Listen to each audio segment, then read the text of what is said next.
तमसार पार अच्छेद्य वर्ण महान पुरुष इष्ट प्रतीके आविर्भूत जद्विदा चरणे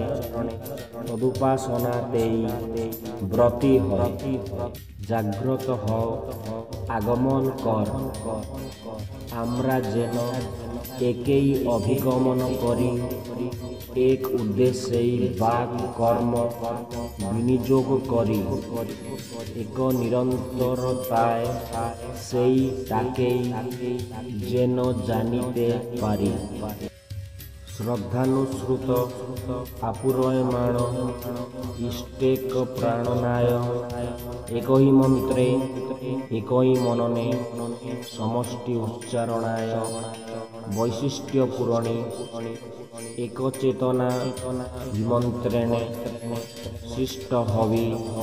और श्रेष्ठ हवनाय समान आकुति और साम्यक हृदय जीवन वर्धने बुद्धिमान होय स्वस्ति स्वस्ति स्वस्ति।